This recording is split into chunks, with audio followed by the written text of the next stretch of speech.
We are live. Hello, UBI experts. Welcome. Thank you so much. I want to welcome Diane Pagen. Is that right? Diane? Yes. Hi. Close enough? Okay. Yes. Michael Lewis. Karl Widerquist. Yes. Thank you so much to be with us. And I am Ching Juhl. I have been doing conversation with a person or a group of people since March 27th. So today, this is the episode number 54. Wow. Welcome. Yeah. So let me introduce us just briefly. Three of us, three of my guests. Let's start with Michael. Michael Anthony Lewis is on the faculty of the Silberman School of Social Work at Hunter College and the CUNY Graduate Center. He is the co-founder of Economics for Social Workers, co-editor of Author of Social Works Count. Lewis also co-founded United States Basic Income Guarantee and, until recently, serves on its board of directors. Diane. Hi, Diane. Hi. Diane is a social worker, social policy analyst, and writer.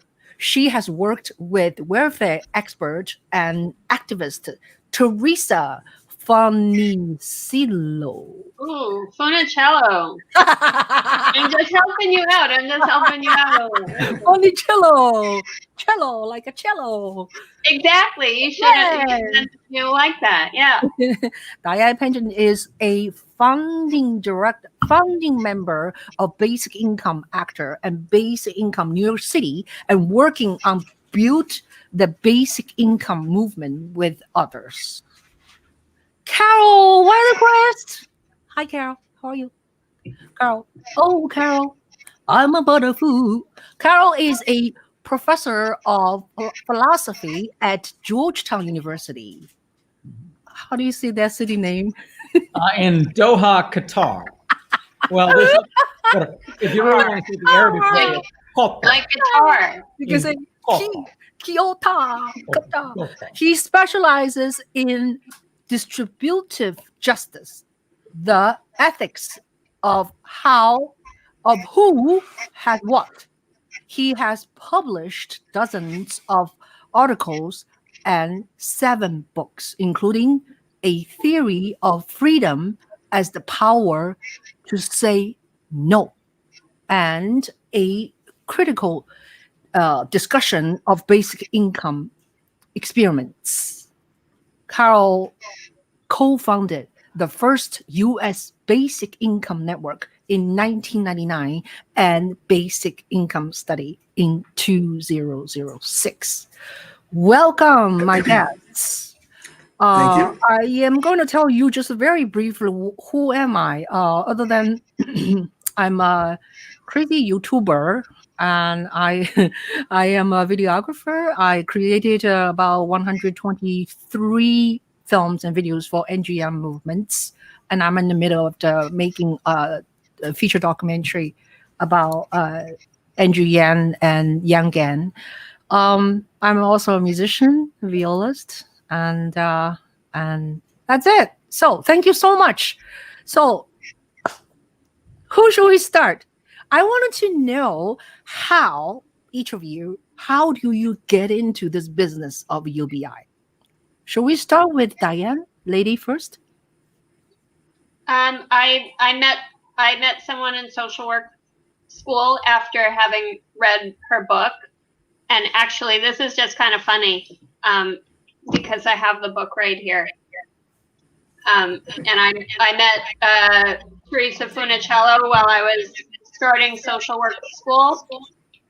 Actually, you know, there's a little bit of echo. Do you hear the echo? I don't hear echo. I hear echo earlier when I'm talking. Hold on. I have not heard an echo. Oh, I'm the only one that hears it. Oh, hello. Now I don't hear it. Okay. You fixed it, Karl? There you go. I don't know. We'll see. In any event, I read that book and I was very perturbed about having chosen to study social work, and I decided that I would try to work. Now I hear the echo. Now you hear it. Yeah. Yes, I hear it. Mhm. Now I'm not sure if I should talk. Oh, wait. Now it's gone away. It's gone. You fixed it. All Go right. ahead. Go ahead. I mute myself. Okay. Yeah, So that in could be- any event, that must have been it. So in any event, I read that book and I was somewhat concerned because Theresa was rather critical of the social welfare system in the book, and essentially makes the case that the social work establishment is part of the problem. And she also dedicates a chapter to universal basic income, which was the first that I had ever heard of it. And then then she said that she offered me a part-time, I created an internship for myself in social work school, and I worked for her. And a couple of months after I got started, she took me to my first US Basic Income Guarantee Network Congress. And then I met Karl and Michael and all of the people at USBIG. And and that's how I came. Basically, it wasn't very hard. It wasn't very hard to realize that that the thing that the people that I was doing internships with, that I was trying to help through my internships, really it was absurd that while most of their problems and most of their anxieties and despair were caused by money, and the system doesn't give any money, it doesn't distribute any money. It only distributes it at a level that's not available to people to solve their problems. So it was a very quick decision to be interested in UBI and to think that it was something that we should do.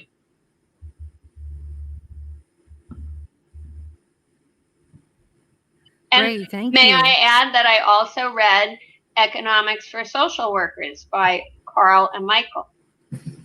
But I don't have that one here. It's in storage. Sorry. I would hold it up, but I don't have it in front of me. But in all seriousness, it was a wonderful thing to read, because I realized that one of the main things that was wrong with my social work education was that no one was teaching me anything about money.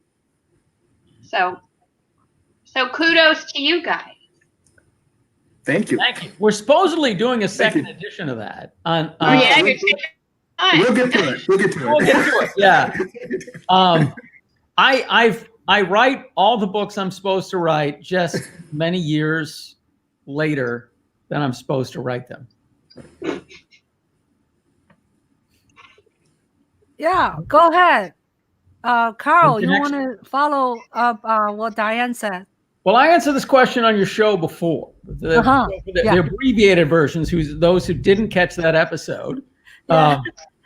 I will say I learned about it when I was on my 15th birthday in 1980 from watching an episode of Milton Friedman's television show Free to Choose, which was dedicated to the guaranteed income, which is a broader concept that includes basic income and a somewhat similar policy, the negative income tax. But I had to go through high school and then college and then grad school. And then it wasn't until Michael and I were sitting around a breakfast at a diner on 7th Street and Avenue A talking about politics that we decided we both agreed on basic income and we should write a paper about it. That was 1996. And I didn't publish anything until 1999, but I've been writing about basic income ever since. Thank you. Hi, Michael. How are you? Good. How are you? Okay. As Karl said, my interest in basic income is tied to having known him. I was a PhD student in sociology at the CUNY Grad Center, and I had an interest in poverty and poverty policy, and so I read about the negative income tax, which is kind of a version of a basic income. So I'd read about it, was familiar with it, and then as Karl said, we were good friends in grad school, and we would talk a lot about politics and things like that. And during one of our conversations, poverty came up, and we both had heard about this negative income tax idea and agreed, on that. And as you said, we wrote a paper about that, and then we decided to contact all the people we had known of who had written about that idea or spoken about it at one point or another. And we contacted those people, and there weren't that many that we knew of back then. I mean, there weren't that many compared to now. But we contacted them and started basically like an email communication between those people, among those people, and then we would have some of them come together and have discussions in person, at least the ones who were in New York at the time, which is where both of us were back then. And we'd meet and talk about basic income. And over time, that became what was a network called the Basic Income Guarantee Network, or USBIG, right?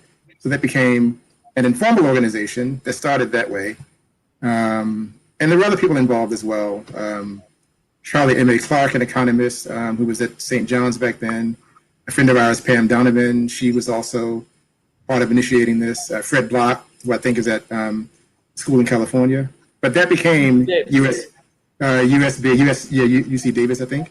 That became USBIG, and then a few years ago, that became incorporated. For a long time, it was an unofficial or an informal network, and it became incorporated, I think, about 3 or 4 years ago. But my basic income world starts really with Karl, and we met Diane later on, as she said, right? Back in 2001 or something like that, around there. Something like that. Yeah. So, if someone just tuning in, or people, do not know what is UBI, what is basic income, can you guys just give one sentence describing what is basic income? Who wants to? Who wants to? Anyone? Are you going in the same order, or? It doesn't matter. Doesn't matter.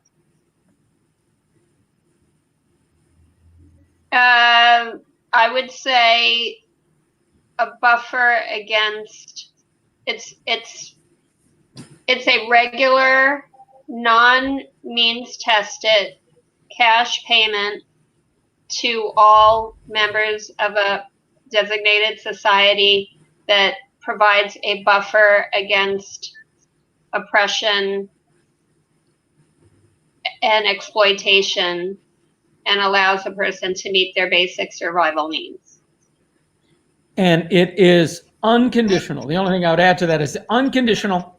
That is there's no means test. There's not only is there no means test, but there's no work requirement, no requirement to say that you're trying to find work, no requirement to say that you want to work, no requirement to say that you can't work or that you are working. Regardless, it abolishes poverty without judgment.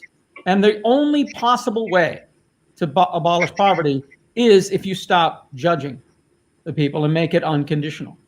Whatever conditions you attach, someone will fail to meet them, or it's pointless to attach those conditions. So if you want to get rid of poverty, there's really only one policy that will do it: basic income. Sorry, I hear a little bit echoey, like a little noise. I don't know where it's come from.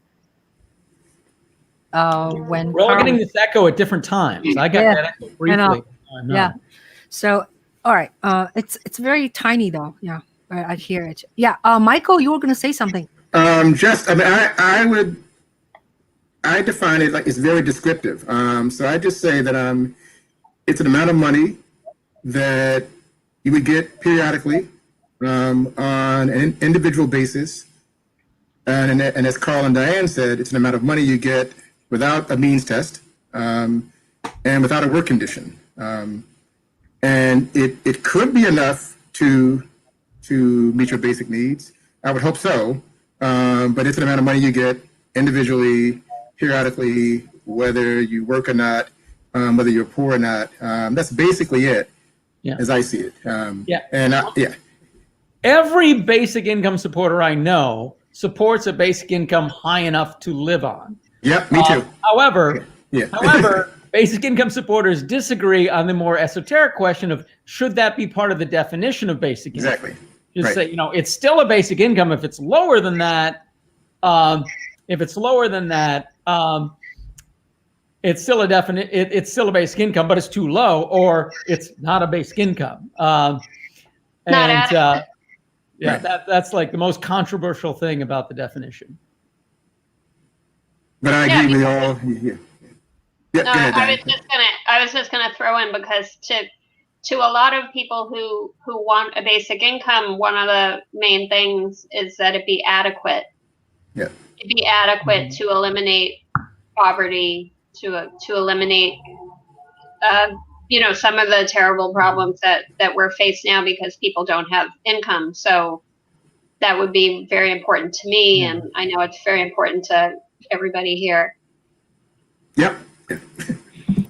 Now, this week, starting yesterday, 14th of September, the whole week is called the International Basic Income Week. And on Saturday, we're going to have in New York City, we're going to have a parade, but it's a bike parade. And I understand there's like 30 or other countries are doing some kind of activity this weekend. Would you like to share some of your information? Do you know any? Well, I know of at least 40 marches or rallies that are happening around the world. I don't have the list right in front of me, but I can remember Calgary, I think Edmonton, Toronto, Montreal, up and down the west coast of the U.S. from Seattle to Los Angeles, 2 places in Nevada, right where I am on Napoleon Avenue in New Orleans. It's going to march right by my place and right back by my place.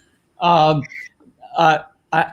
helped plan the route. We're going to enter the park over there where we're going to have pizza and beer at a safe social distance. Individually wrapped pizza, so nobody's touching or breathing your piece of pizza and giving you COVID, because we're safe like that.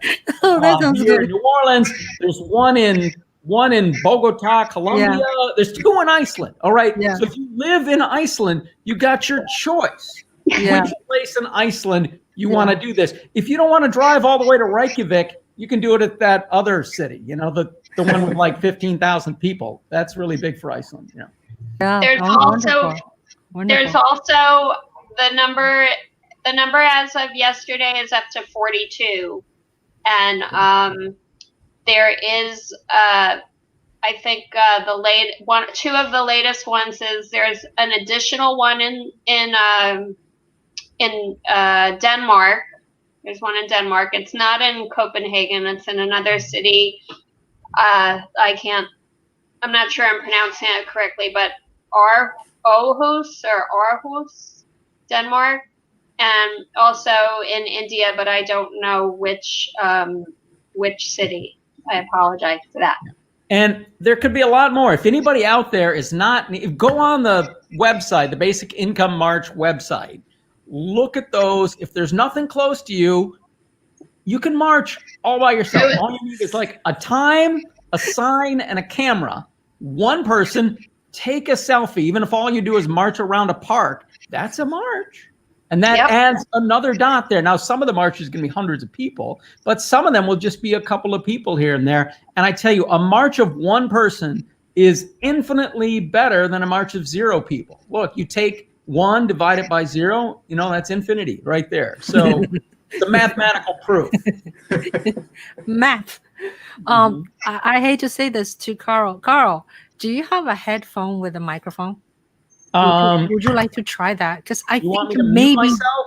maybe the thing is from you. Oh wait, yeah, I think this headphone has a microphone. It's wireless. Tiny bit sound.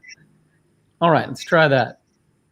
My COVID hair will cover. My COVID hair will cover. Yeah. Anyway, this I thing, just so hear you'll this hardly kind even- of weird murmur sound. You know, I don't know if you guys hear it. Okay. So Oh, there yeah, you go. yeah, See? yeah. So Hopefully this helps. I hear more sound. So tell us a little bit, Diane, of our organization, the New York income movement. What are you are doing, and what do you? I'm really hearing really weird sound. Okay, Karl, put you in mute. Just put you in mute for now. Okay. Karl, yeah, just put you in mute. Yeah, we'll just mute one person at a time so we know who is the problem. Oh, Michael is mute too. Thank you, Michael. All right, so Diane, could you tell us a little bit about what you have been doing, what your organization has been doing, and what you're expecting on Saturday? So we're going to have Income Movement is hosting a New York City bike parade. We're expecting about it's hard to say, frankly. We have confirmation of 100 people, but it keeps, when I check it keeps going up. And what we're going to do is we're going to do a mile, it's about a mile and a few blocks bike parade in Manhattan. And we're going to go at a leisurely pace and deck out our bikes in signs and some bright things and call attention to ourselves. And we'll have people that won't be on bikes as well, and they'll have signs, and we're all going to get together and we're going to demand and call attention to the need for unconditional income transfers that are recurring.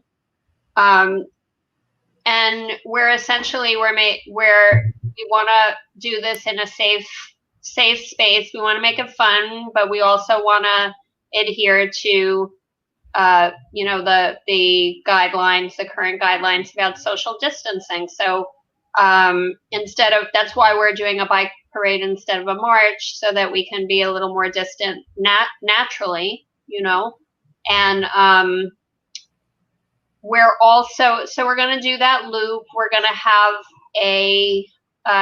a little bit of music at the beginning, but it's going to be there's not going to be a formal performance, because we're not encouraging people to stop and congregate. But we are going to have some live music while people are dressing up their bikes. And then we're going to have a few, we've had a great response to the event by some of the former candidates, congressional candidates who have run on UBI. We've also had some confirmations from candidates that are running for city council in New York City, and we have a lot of people running for city council. So there's a lot of buzz, and we're really looking forward to it. We're also, without giving too much detail, we're also planning an installation to provoke conversation about income and the need for a basic income by setting up an exhibit. It's going to be an art installation next to the start point. And we're gonna do an installation about eviction, about the absolute man-made tragedy of eviction and homelessness, and what a UBI would mean for everybody in terms of that particular problem. And we're really looking forward to really having spontaneous conversation with people who are there. We're doing this near the start point of the parade, but we're doing it in an intersection with Central Park, a carless passageway where people go back and forth on bikes and on foot. And we're really looking forward to having people look at it and stop and get engaged in some conversation about what's happening to people in our community because of the inaction of the federal government and the absolute, stubborn ideology that says that no matter how bad things get, you don't give cash transfers to people. It's ridiculous, and it's outmoded, and and we all know it. And there's enough of us now who know it that we're going to win it. Oh yes. Another thing is tonight, Tuesday, there's a film will be premiered about basic income. Do you know anything about it? Yes, I do. So the film it's called Inherent Good, and I don't know the names of everyone involved in it, but there is someone that's involved in the UBI movement, Rennie Soga. If you guys know the names of the other people involved, you can say so. But it's tonight at 8 p.m. Eastern Standard Time, 5 p.m. Pacific Time, and there's also going to be Income Movement is helping Inherent Good to have this premiere and get the word out about the premiere. So there's going to be a watch party and conversation with the people, online watch party and conversation with the director and people who were involved in the film. And it's going to be a great event. I think that everyone should watch it. You can go. Maybe I can during this conversation I can try to come up with the link to the watch party. But you can go to inherentgood.com to RSVP to see the movie. I'm going to try during the course of this time to try to get the link that I could drop in the chat for the watch party. Yeah. Can you drop it to me as a private chat if you cannot directly write in the public chat? So either way is fine. The big star of the movie is Trey Crowder, the liberal redneck, who's very funny. Yes. And his political bent is told you by his name, the liberal redneck. He's really funny, so the movie's going to be partly funny. I also think from the basic income movement, I'm pretty sure Almaz did a lot of interviews for it. Almaz Zalecki, who's also been in the UBI movement, I think longer than the three of us, as far as actually writing on it. Yeah, it's going to be wonderful. I mean, it's exciting. Yeah, wonderful. So now, Michael, a lot of people I run into, they will say, oh, I hear echo. So it's not Karl's problem, not Michael's problem. Diane, can you please mute your thing, dear? Let me see if I hear. Okay. Yes, okay. I'm trying to mute it right now. Maybe afterwards it's me. No, don't leave me. So Michael, can you tell our audience, tell people don't know, because even right now we have some audience here, right? And then later on people can watch this video. So people always say, where is the money come from when they talk about, they worry about, or they think it's not possible for basic income. Yeah, mute. There are several different ideas I've come across about that topic. Some of them are based on income taxes, so standard income taxes. Some I've read talk about an overall flat tax to finance this. We don't have a flat tax right now, but some propose a flat tax to finance this. Some propose progressive taxes to do so. That may require a tax increase, right? So some say the tax is with the income tax route. That's one way to do it. Another way I've come across is taxes on I'll call them natural resource taxes, right? Or natural resource use taxes. So carbon taxes, land value taxes, but taxes on natural resources that don't really belong to anyone other than our deciding to give them private property rights and those things. So tax resources like that, natural resources of land, things like that. Oil, like in Alaska, they finance their version of a basic income with a tax on royalties from oil exploits. So that's another source of income I've come across. Then there's an idea of taxing. This is a newer idea I've come across, but the idea is that it's sometimes called a data dividend. So the idea is that as companies use our data to make money off of the sale of it and things like that, they're basically using our data as an input into their production, right, to make money off of us, and we get nothing in return for that, right? So some have argued that we should get a data dividend, so tax the profits of these kinds of companies that use our data and make money from it, tax them, or some don't even think of it as a tax. It's just money we're owed because they're using our resource as part of their production process. So it's really, they're paying us for our data as a resource, and so we should get that as part of a basic income. So do that, take the money from them that they're using our data to make, and use that to finance a basic income.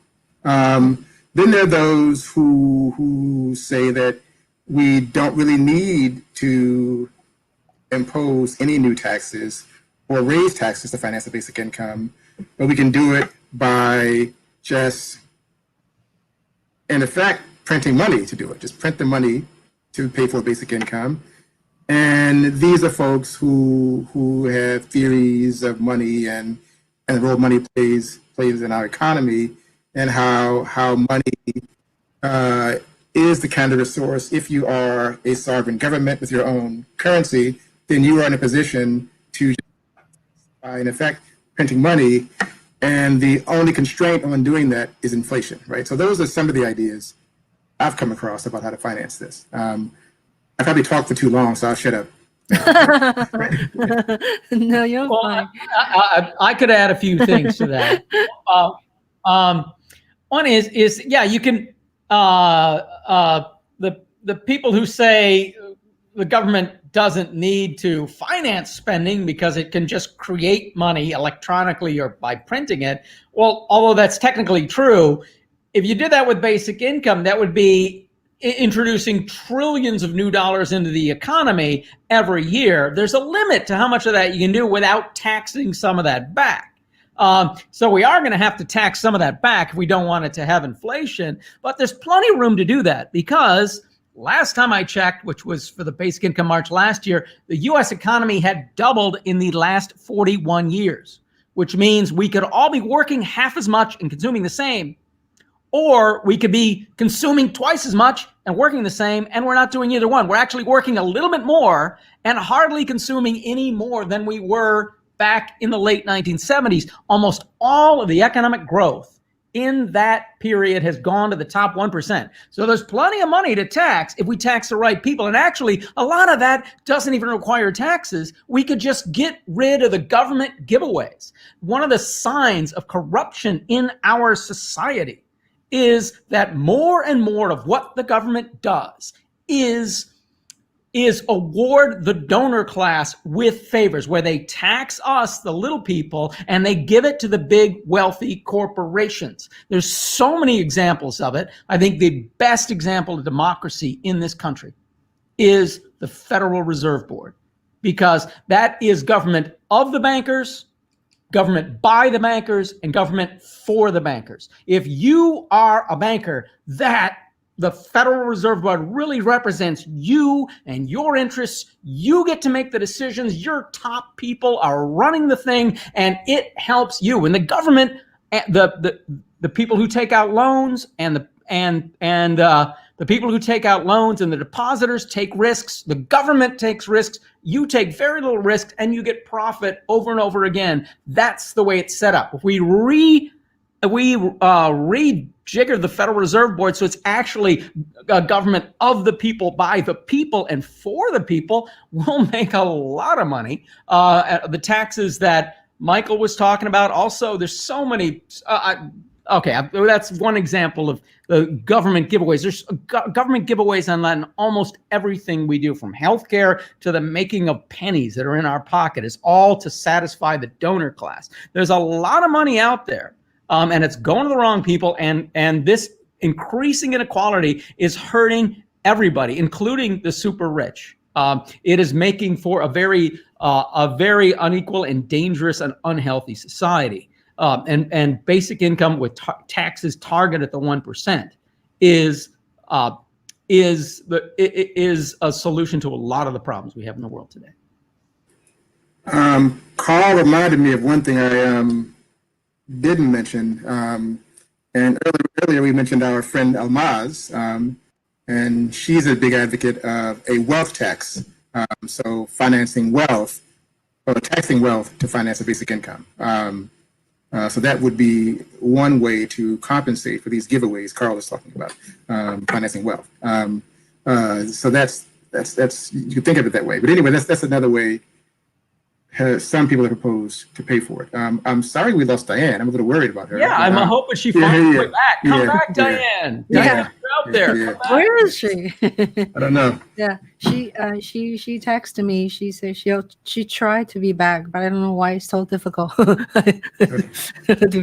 Yeah. So how about we actually have a couple of like youngins there. Maybe some youngin want to join us. Let's see. Nick, you want to come up? Well, Nick is not an expert of UBI, but Nick is a very dedicated youngin. So let me know if you want to come up. I'll give you a link. So yeah, I was wondering, in this country, are there any successful statistics of UBI? Well, the closest thing to a UBI existing in the world is the state of Alaska's permanent fund dividend, which has been in place since 1982. Very popular policy. It's under threat right now because the government wants that money because they've done a really crap job with the rest of their budget. They've really mismanaged all that oil revenue except for what they were using. They had a bunch of oil revenue. They put a tiny amount of it into a fund and then the interest off of that fund finances a dividend for every legal resident of Alaska, including non-citizens, if they fill out the right forms. The only requirement is filling out the right forms, which is a bad requirement because you know who has the biggest trouble filling out the forms? Homeless people, the people who need it most. I went to a homeless shelter in Anchorage, and I couldn't find anybody there that got the UBI every year. They got it on years when somebody helped them fill out the forms, or when they weren't going through some kind of crisis when they had it. But that is a small basic income, so it's not large enough to live on. This is one of the things, if you define it. If you define basic income as large enough to live on, that's not one. But this has so much in common with basic income. It's unconditional for every citizen. It's a very popular policy.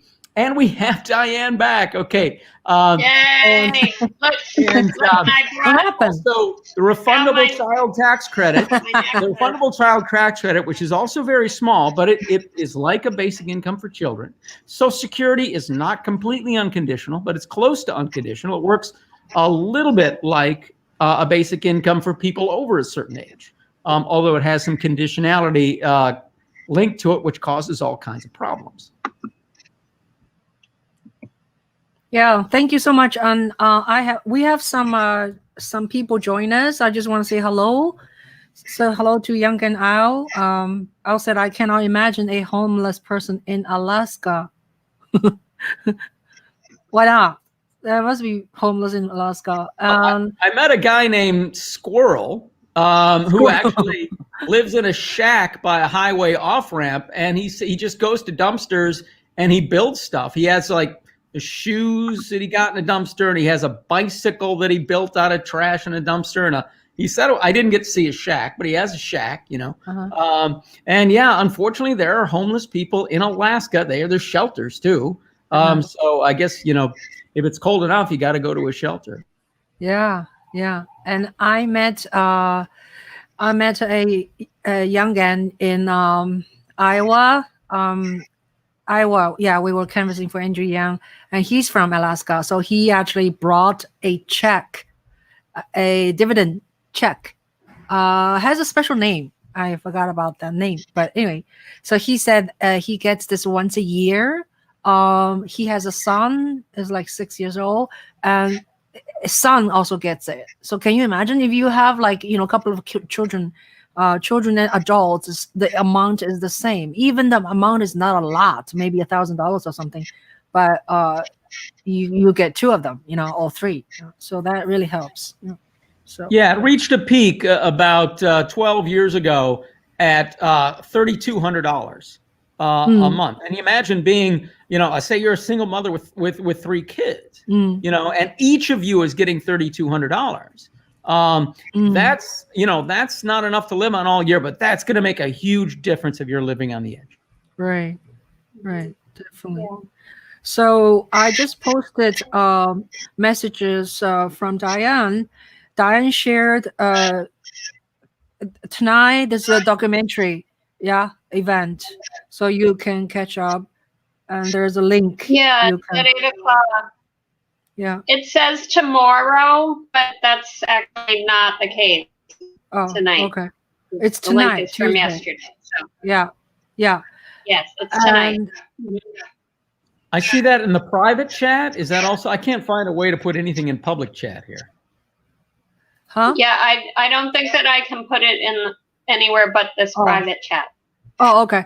Yeah, but you can see, right? People ask questions, right? You can see it. Like, can Ching you put it in the public chat? Okay, yeah. you put it in the public chat. Yes. She gave it to me in the private, then I put it in public. There you go. I got it. I want to say hello to Bet Nora, who is from UK. He's saying hello to Yangan, watching from UK. Nick, I would like to, Nick, I gave you the link, Nick. So let me know if you don't have it. Let's see. Nick was asking, where's Diane? Al is always, oh, here we go. We lost Karl. What's going on? It's really easy. Nick is here. Karl wanted to be on the other side, so he moved over. Yeah. Now Michael is upgraded. Hi, Nick Rivera. He's my young partner and from Connecticut. Nick, say hello to everybody. Michael, Diane, and Karl. Hi, everyone. Yeah. Good to see you. Thank you so much for joining in. And I'm happy to be here. I just have a quick question for everyone. Just want to see where you are on this. Do you think that the pandemic is going to speed up the adoption of basic income programs, not just here in the United States, but around the world? I heard that there's basically in Brazil that's happening, or as a result of the pandemic in Germany. And I think a few other places too are thinking about it, like Spain. So I just wanted to see if you think to speed up the adoption of basic income around the world. Yes. Well, it's definitely bringing it into the discussion in a way that even the Yang campaign didn't. It was like Yang campaign was like, I thought when the Yang campaign ended, I was like, okay, now we got to keep this together somehow. And then that was just like an introduction to this. So people are talking about it all over the world, and people are doing basic income like things. But you also find when politicians get a hold of stuff, they water it down. And so what we're getting mostly is a lot of things that are called basic income or universal income or something like it that aren't and that are deviating from. That's what politicians do. Now, some of them are, though, significant steps in that direction. And what the UBI gang in every country needs to do is say, this is how this proposal, this is how it's good, the way it's like basic income. And this is the way it differs. And these are the problems that are going to come for doing it this way. Like the one we got in the US, we got $1,200 checks if you filled out a bunch of forms. So the people who needed it most didn't get it. And it was also, they only gave it to the unemployed. They only gave some stuff to the unemployed. And so some people who are working actually got less than some people who are unemployed, where basic income is a bonus for both. So you always make sure if you're working a little bit more, you'd make more if you don't. These problems we can fix with universality. We've got to make that case. Now is really a time when people are watering it down to say, look, it's not the best way to do it. Better than nothing, but not the best way to do it. Thank you. Yes. Can I add something very quick to that? Yeah. Can I add something that's very just a quick minute? So to Karl's point, so Please. I was speaking to some of the people in Spain about the legislation in Spain, and that would be an example of government not doing a basic income and sort of pretending that they were doing it so that people would stop asking for it. But they're going to keep fighting. The organizers and people there are fighting. And there is more progress in certain regions of Spain, but that would be an example of exactly what Karl is saying. Since Andrew Yang came up a couple of times, I forgot to mention when we discussed finance, the value-added tax, right? So that's certainly a way to pay for it, and that was his way, which is a kind of sales tax, you could say, right? And a kind of sales tax, more or less. But to answer this question, I guess I'm a little less optimistic, so sorry. I do think that that there's a greater chance of basic income being passed sometime in the future than, let's say, 12 months ago, right? And more likely then than like 10 years ago. So I think we're trending in the right direction. I think that's clear. So I'm more hopeful, but I wouldn't say I'm optimistic, because I think like the U.S., like there's this cultural problem in the U.S.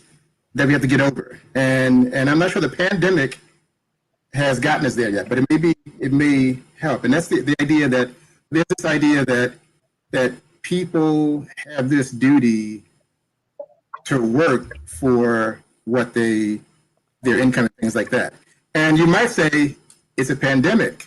We're like, at near depression levels of unemployment. We were for a while. I guess it's going down a little bit now, at least the official numbers, but it's still pretty high.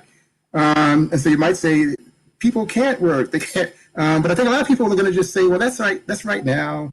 It's the pandemic, and once things are better, once the economy is better, then people will be able to work. And those who don't, they're those lazy people. So I think this work ethic is a tough nut to crack, I think.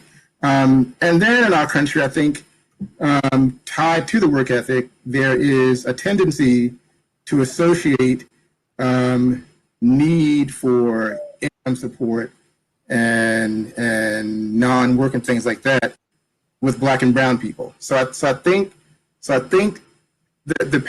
I'm not convinced yet that the pandemic is enough to overcome this interaction between notions about work ethic and the importance of work and how it's racialized. How there's racist notions behind who doesn't work and who doesn't, right? I think that's a long-standing problem, I think, with our social welfare system. And I'm not convinced that the pandemic has gotten us over that yet. But I am more was like, a year ago and 10 years ago. So we'll see, Well, I don't think that we should let people get away with saying that there's a cultural belief in the United States that everybody should work. There is a cultural belief in the United States that the wealthy don't have to work.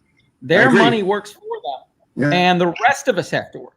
Now, it would make some sense, at least it would have some following from equality before the law, if everyone had a responsibility to work.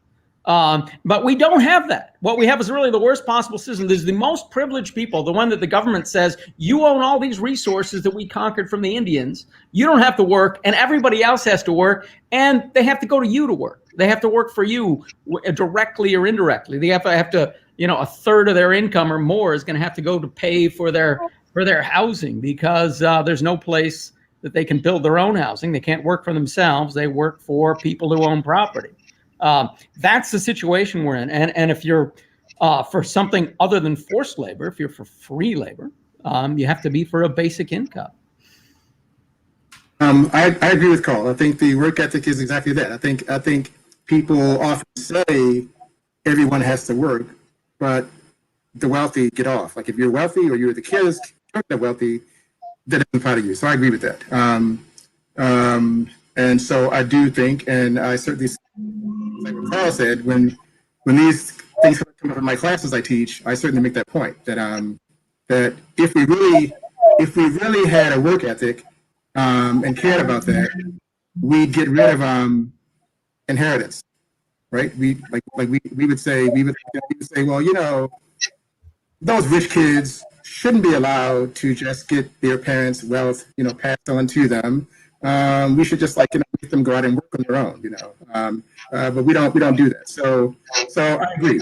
We impose a work ethic on the wealthy, but that still doesn't address this point about race. I think both things. I think that for a long time in our country we've associated non-work, right?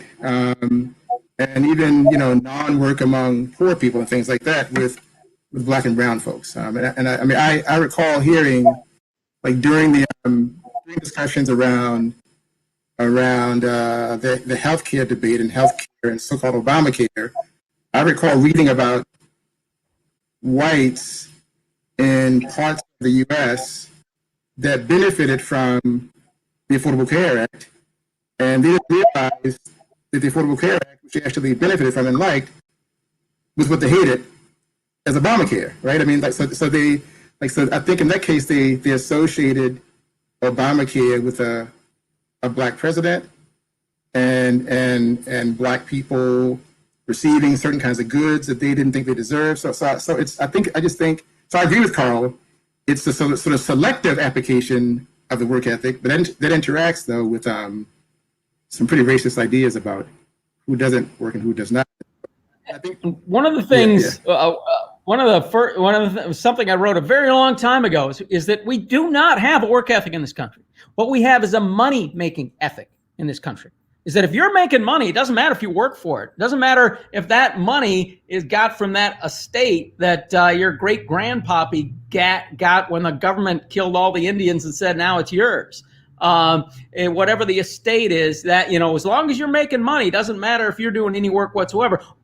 And it doesn't matter how valuable your work is. You could be doing something counterproductive, polluting our environment and killing the planet. As long as it brings money in, that counts. Whereas you could be doing something so valuable, like taking care of a child or a sick relative or the homeless.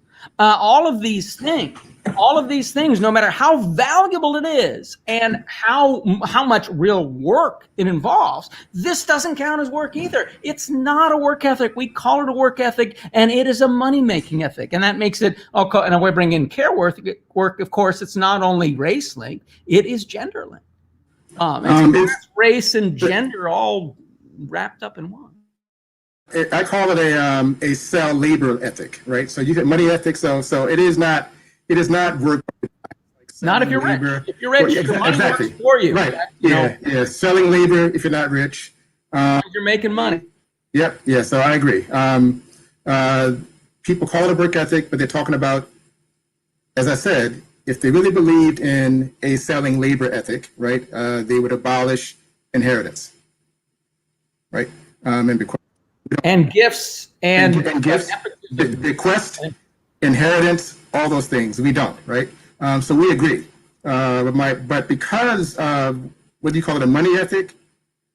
The money-making ethic. That's what we have, and we call it, we just simply lie when we call it the work ethic. Yeah, so what do you call it, a money-making ethic? Whatever you want to call it, I am not convinced the pandemic has done enough yet to address that barrier to a basic income, especially like connecting money-making ethic with racism. That's my point. So I have a question. Hypothetically, Andrew Yang won the Democrat presidential candidate. Andrew Yang won the presidency. Yeah, 2020. Now he is for basic income. Then what happened? So how many steps will it take to make this become reality? In terms of all the legality things, the government steps. Well, Michael and I talked so much on that really easy question that I think we should leave this really hard one to Diane and Nick. Diane or Nick? Nick, do you know how many steps? I agree. Go for it. Oh, by the way, Nick just joined us, right? Oh, you don't know. How many of you know Nick here? Have you? You don't? Okay. Nick lives in well, I hear a lot of weird sound. Where is he? I hear a lot of Unmute yourself. Weird sound. Unmute yourself. So tell us where you're. Oh, okay. All right. So anyway, Nick, yeah, I met Nick last year in when? May? Yeah, May 14, the first event of Adrian's talk. But we didn't really know each other that well. It was just a interview, like he's my audience. But anyway, so Nick has a degree in history and religion, and Nick is a loyal young guy. We canvassed for Andrew Yang in New York, in Connecticut, and we went to Iowa.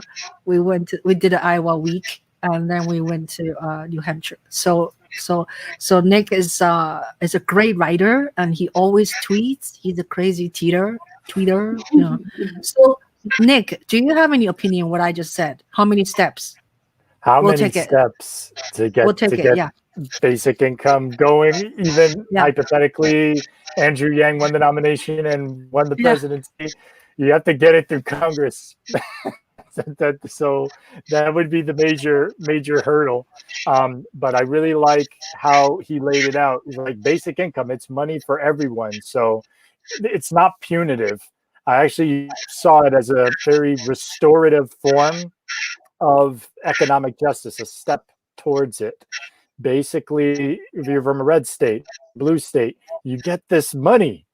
And, a lot of pressure would be placed on those who would normally be against it and say, hey, are you going to keep money away from your constituents? Doesn't make any sense. It would look very miserly and greedy if they didn't agree to it. So I would have loved to see that kind of ultimatum put to the legislators. That's going to take time. We're going to have to go through several congressional campaign cycles to be able to get a good number of people into Congress.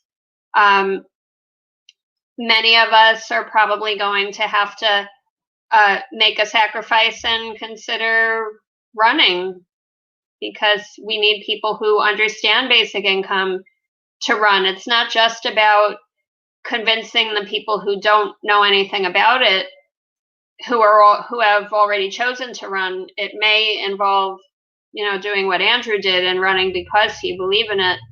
And so we're going to need to do some of that. It's kind of like just to tip, to get to a tip, more of a tipping point, I think. And then the other thing that also has to happen, which I believe is happening now, and I understand Michael's point, but I also am a little more optimistic, which is that people need to be talking about it as a local solution. It's not just about the federal government. So, and I think that we're there a little, Michael. I don't know how you feel about it, but I think that the whole idea that mayors are saying that we're not going to wait for Congress to tell us, you know, to sit down and do stuff. Like, we think that this is important, and we're willing to go on the record and find ways to do pilots and do different things. So I think that, you know, a lot of it is going to be about local communities making noise, the same as people are making noise for many other demands. And I don't know how long that cycle will take, but we could probably figure it out. You know, we could probably figure out how many congressional cycles there are between here and a certain point, and we could structure a plan.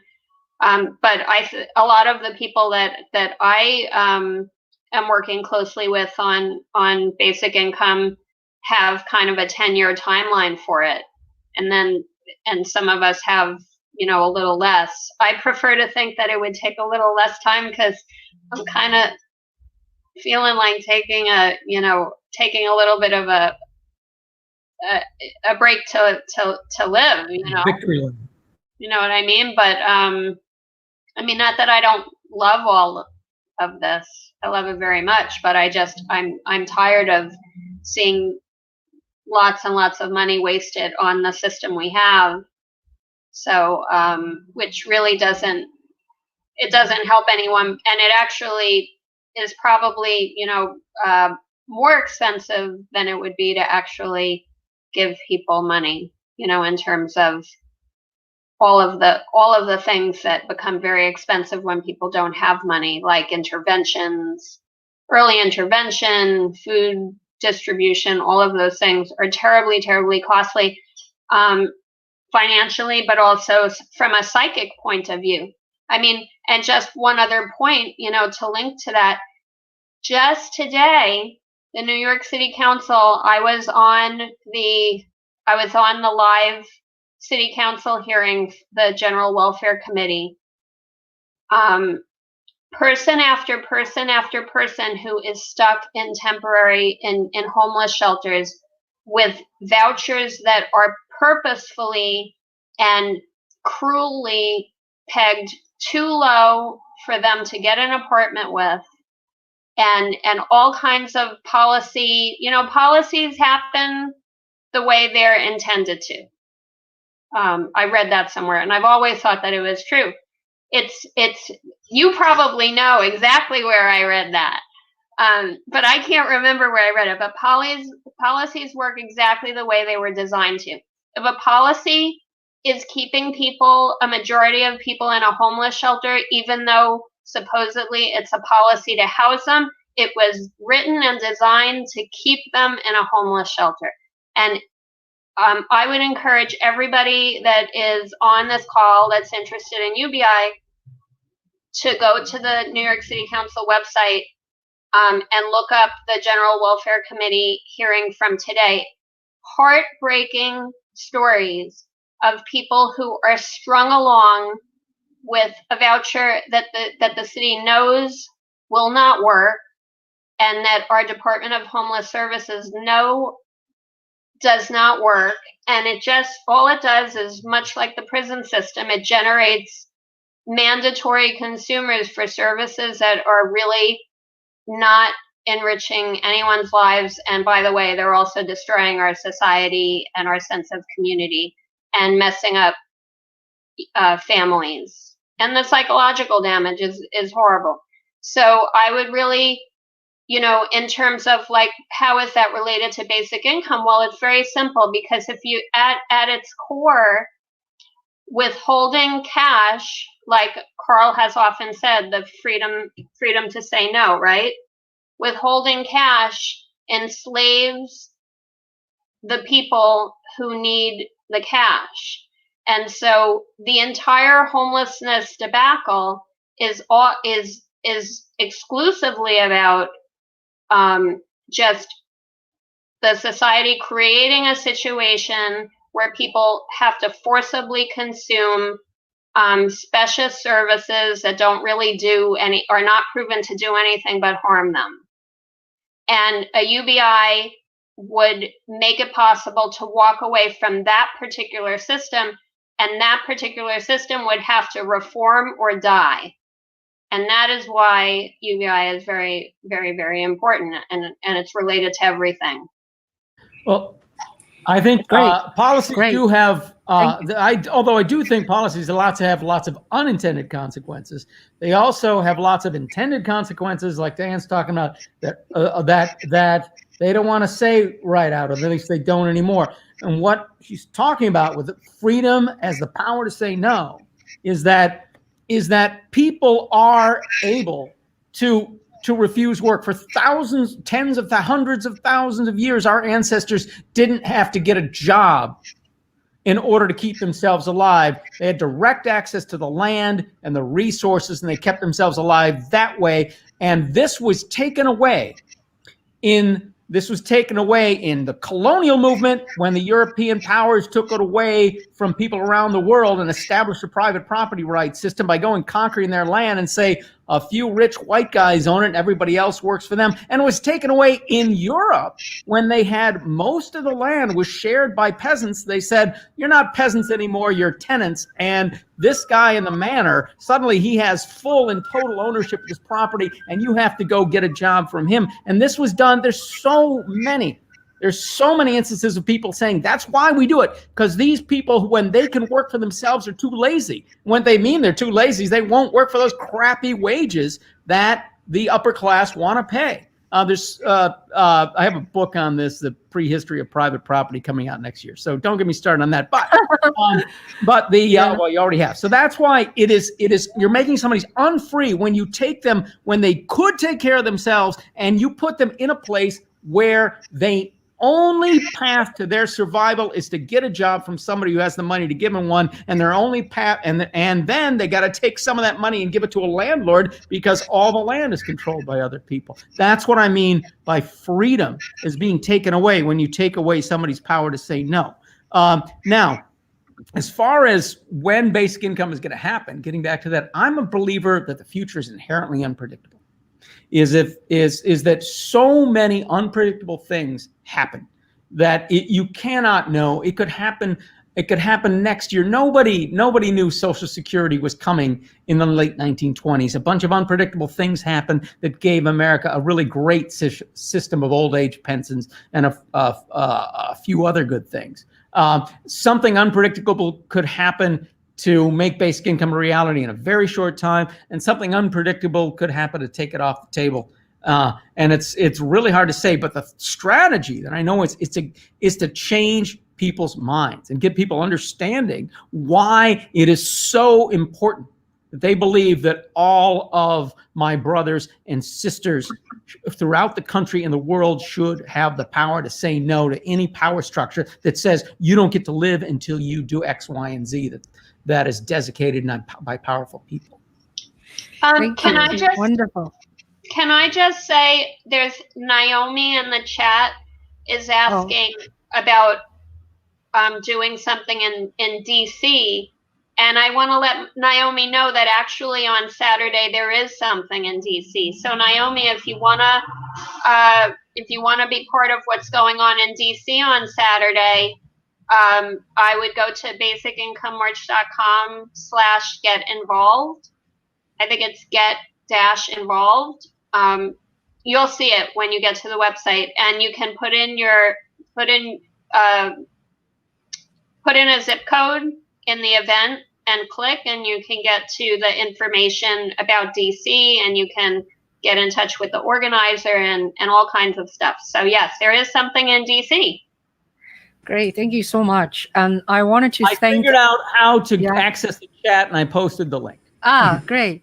I wanted to thank all our guests, our panelists, Michael and Diane, Nick and Karl, to join us. And also I want to thank our audience for watching and asking questions. And please, if you can, subscribe Juhl Media, my channel. I'm doing better. And I now, just last week, became a YouTube partner. So my videos will get, clicked. I made $1.70 today. I checked. $1.70 a week. Lots of money. So now, Michael, why don't you end with our talk? We are after 5 o'clock, so I'll give the last word for Michael, please. That's a lot of pressure. But I agree with Karl and Diane. I mean, what Karl said about money making ethic, and it's not a work ethic. I agree with all that. I certainly do, and I agree with Diane. And I do think that we're more likely. I think we're closer to a basic income actually being a reality for the country than we were when I started 20 years ago. I think that's certainly true. Like we're closer than we were then. We're closer than we were like 5 years ago, a year ago. So I do think we're heading in the right direction. I think we're trending in the right direction. I just don't know. I don't feel yet that we've overcome this warped ethic that's commonly called a work ethic. Although I take Karl's points, we haven't overcome that yet, and then how we associate that with race. I just don't know if we come. But I am more hopeful than I was, let's say, 5 years ago, a year ago. So I think we're trending in the right direction. So I'll give you that much hope, right? Thank you. By the way, it's not the last word because I saw we have our audience. Okay, good. SITRI Citri has 2 questions for Diane. What is the name of the book you mentioned at the beginning of the event? And what is the committee you said we should all check out on the City Council website? Okay, sure. So the book is Tyranny of Kindness, and it was written in 1993 by Theresa Funiciello. Now, actually, Yang Gang Book Club did something with it, so that might be recorded at Citri somewhere. But it's a wonderful book, and it'll definitely it's definitely something that everybody should read. And then the other question, so I don't know what state you're in. I don't know if you're in New York, but the New York City Council has a website, and they have all their committee meetings right now are all being done on Zoom calls, and they record them. And today was the New York City Council General Welfare Committee. So you can go and you can watch these long. They tend to be very long, but they're very important. And today was the General Welfare Committee. What they're doing is they're considering new legislation to raise the value of the housing vouchers that people in shelter are getting, to raise it up to fair market rent. Because right now, it's on average, it's $400 to $500 below a fair market rent, which makes it impossible for people to use them. Oh, you're in New York City. Okay. You coming on Saturday? You should. Yay! Yay. So go to the website and go to the General Welfare Committee, because people really, I think that what needs to happen is that people who see homeless people and know, but they need to have their eyes open to the incredible amounts of money that are being spent to keep people stuck on the hamster wheel of shelters. And certainly the mayor has a lot of, responsibility in that, and people need to start bombarding him. Not just advocates, but, ordinary people that care have to make his life intolerable. So I just posted 3 links to the Tyranny of Kindness book. Oh, thanks. One to the Goodreads of the book, one to Scott Santon's on it, and another one, a YouTube to the Tyranny of Kindness Part 1. Actually, I'm not even sure it could be something else using the same title, but that's what I found when I searched the Where did you post? Where did you post it? In the YouTube. In the private chat, I think. YouTube? No, in the YouTube. Oh, okay. Oh, okay. All right. So we are kind of over time, but I want to also I changed my mind. I want to I want Nick to say something before we leave. Nick, you have anything you want to tell us or any statement? Sure. Thank you all for being here, and thank you for answering my question earlier. Really encouraged by the movement and how it's growing, and all of the demonstrations in different ways, creative ways this year that are still happening. So there are people that are showing up, and I think we're going to get there. We're going to get there. I know we're going to get there. And Andrew Yang definitely moved the dial. This pandemic is moving the dial, and just getting people together to express the need for this basic income and the way that we look at work and what we value, how we value each other, how we value work will definitely change and evolve over time. So thank you so much for all that you do to move us in that direction. Okay, great. So thank you so much. We can always do it again this week. With this The whole group, week I'm sure long. we could talk Yeah. for like 8 Yeah. more hours. We can continue to talk. There's really no limit of time. So anyway, thank you so much. And I'll see you soon, Diane. And Yeah, see you Saturday, Michael. Karl, have a great time. Yeah, I'll see you, Michael. See you there. Okay. All right. Be safe, Karl, for that the Hero King. Oh, well, I would like to thank Mobile, who's apparently going to take the hit for us. Thank you, Mobile. Sorry. It's, one will hit us eventually and spare you. Lake Charles also took the last one. It's the luck of the draw. Right. Well, thank you guys so much. And we'll see you guys soon, hope. Okay? All right. All right. Take care. Bye-bye. Yeah. Bye. Be safe. Bye. Bye-bye.